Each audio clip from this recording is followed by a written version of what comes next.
الحمد لله الذي أرسل رسوله بالهدى ودين الحق ليظهره على دين كله ولو كره المشركون ومن على المؤمنين إذ بعث فيهم رسولا من أنفسهم فهدى إلى سبيل الرشاد وجاهد في الله حق جهاده وصلوات الله وسلام عليه وعلى آله وصحبه وسلم تسليما كثيرا أما بعد السلام عليكم ورحمة الله وبركاته.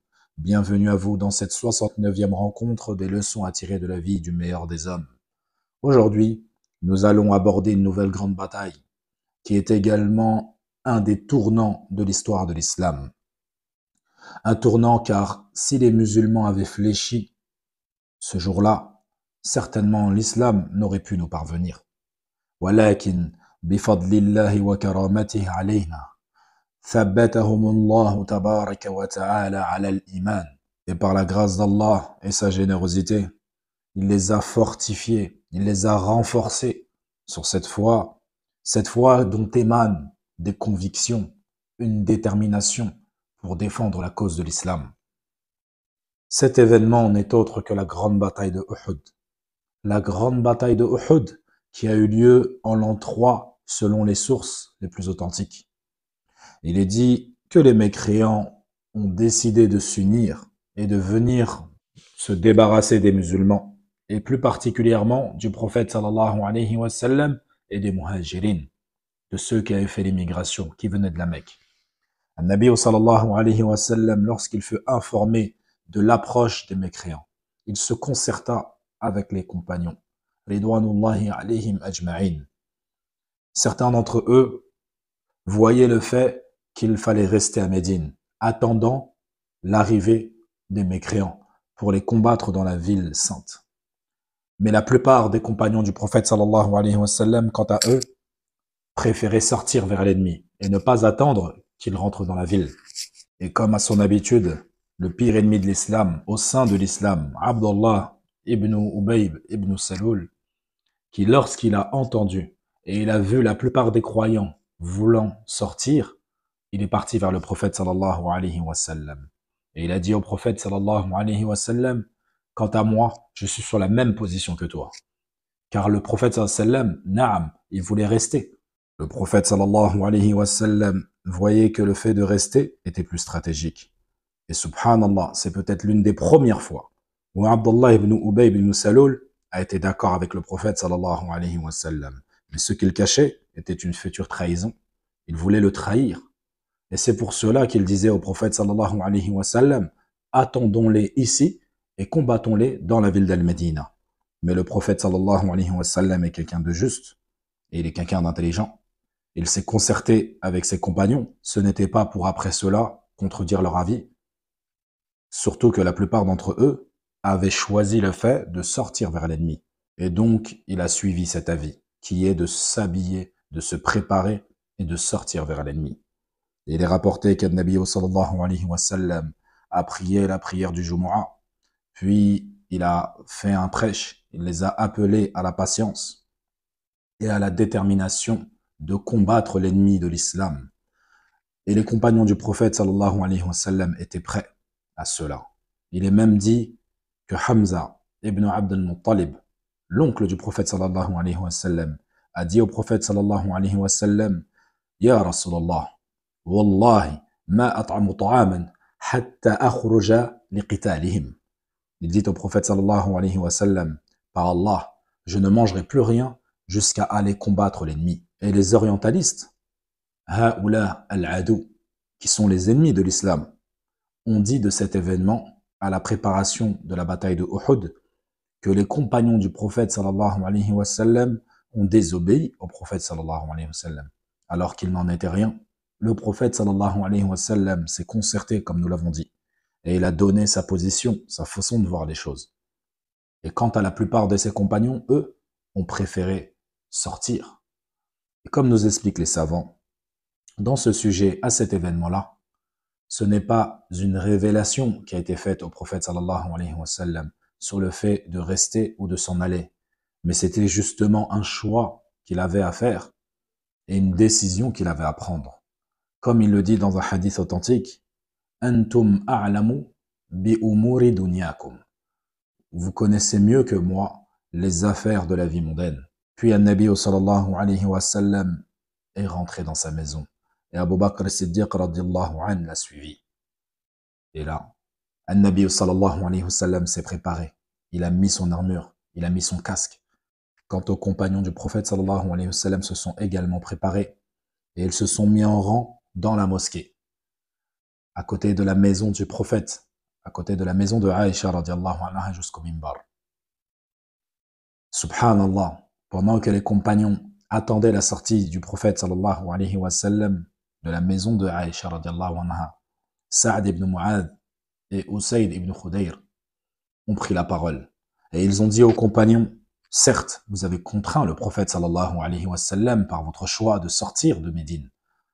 Comme vous le savez, le prophète sallallahu alayhi wa sallam voulait rester, alors que vous souhaitiez absolument sortir. Revenez vers lui et donnez-lui le choix. C'est à lui que la révélation du ciel descend. Les compagnons ont été d'accord avec cette parole. Ils ont donc attendu la sortie du prophète sallallahu alayhi wa sallam. Et son oncle Hamza radiyallahu anhu est parti vers le prophète sallallahu alayhi wa sallam et lui a dit « Ô messager d'Allah, nous avons le sentiment de t'avoir contraint à sortir. Donc si tu souhaites rester, nous serons avec toi, ya Rasulallah. » وَرَدَّ عَلَيْهِمُ النَّبِيُّ صلى الله عليه وسلم لا ينبغي لنبي إذا لبس لأمته أن يخلعه حتى يقسم الله بينه وبين عدوه.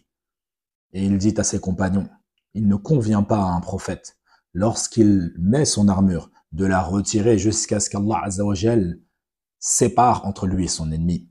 Naam, cela nous donne une grande leçon.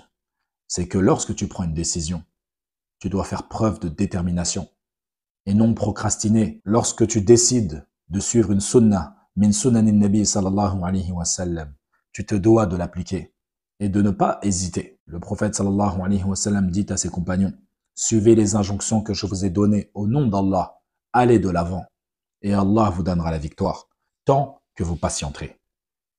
An-Nabi sallallahu alayhi wa sallam a préparé son armée par le corps et par l'esprit, c'est-à-dire physiquement et mentalement. Ils sont donc partis vers le champ de bataille avec 3 bannières. Une donnée aux Muhajirin, qui était portée par Mus'ab ibn Umayr, et 2 pour chaque tribu des Ansar, Al-Aws ou Al-Khazraj. Et sachez que cette grande bataille est une leçon, c'est une éducation pour les croyants qui ont vécu l'événement et également ceux qui étudient aujourd'hui cet événement, pour s'éduquer sur la mise en pratique du Coran et sur la mise en pratique de la sunna du prophète sallallahu alayhi wa sallam. Et cela avait bien été compris par ceux qui ont accompagné le prophète sallallahu alayhi wa sallam. Il est rapporté qu'An-Nabi sallallahu alayhi wa sallam a formé les rangs. Il a choisi qui allait être sur le champ de bataille et des enfants sont venus à lui, c'est-à-dire au prophète sallallahu alayhi wa sallam. Et Nabi sallallahu alayhi wa sallam n'était pas de ceux qui prenaient les enfants comme chair à canon. Bifadlillahi ta'ala.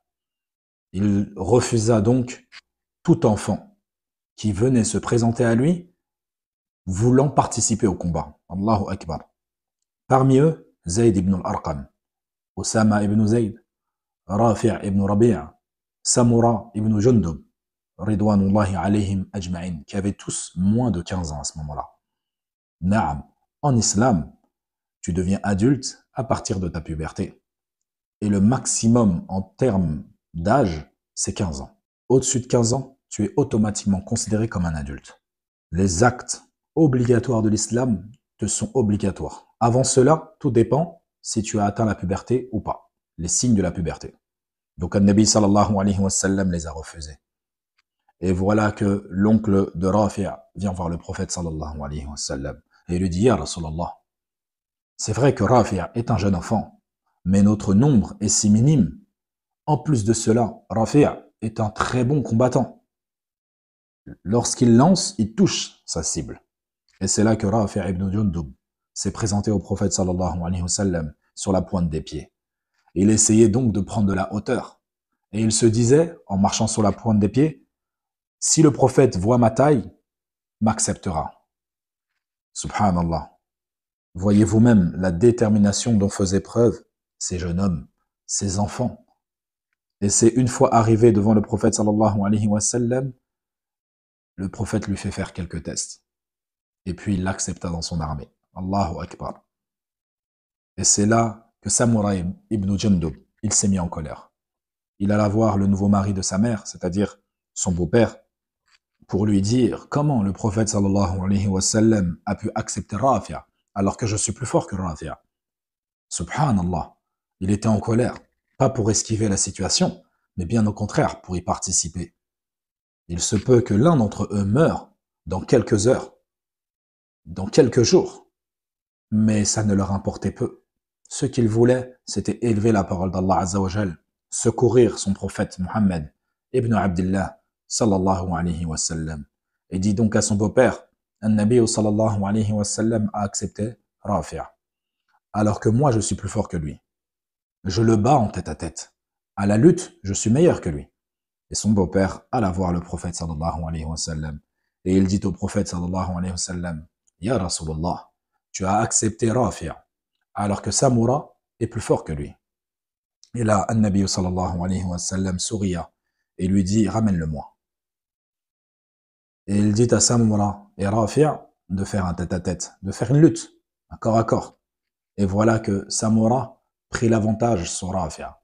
Et là, An-Nabi sallallahu alayhi wa sallam, voyant la situation, il a accepté également Samura à participer à cette grande bataille. Et sachez que la chose qui a poussé ces jeunes enfants à avoir cette détermination, c'est qu'ils ont été éduqués sur la foi. Ils ont été éduqués sur l'islam. Et non pas comme cette génération que nous voyons aujourd'hui, qui vivons en France et ailleurs dans le monde, qui avons été éduqués sur les soi-disant droits humains et droits de l'homme et j'en passe, qui ont altéré et modifié la vision de vérité, la vraie détermination, l'authenticité de cette vie, le véritable respect de l'humanité et de l'humain. Ces soi-disant droits de l'homme qui nous ont inversé les véritables valeurs. Allahumma musta'an. Ces jeunes enfants ont été éduqués sur la foi. فنكتفي بهذا القدر ولنا بقية بإذن الله. On évoquera certaines situations qui ont eu lieu avant la bataille et également certaines étrangetés qui nous poussent à la réflexion. وصلى الله وسلم على نبينا محمد وعلى آله وصحبه وسلم.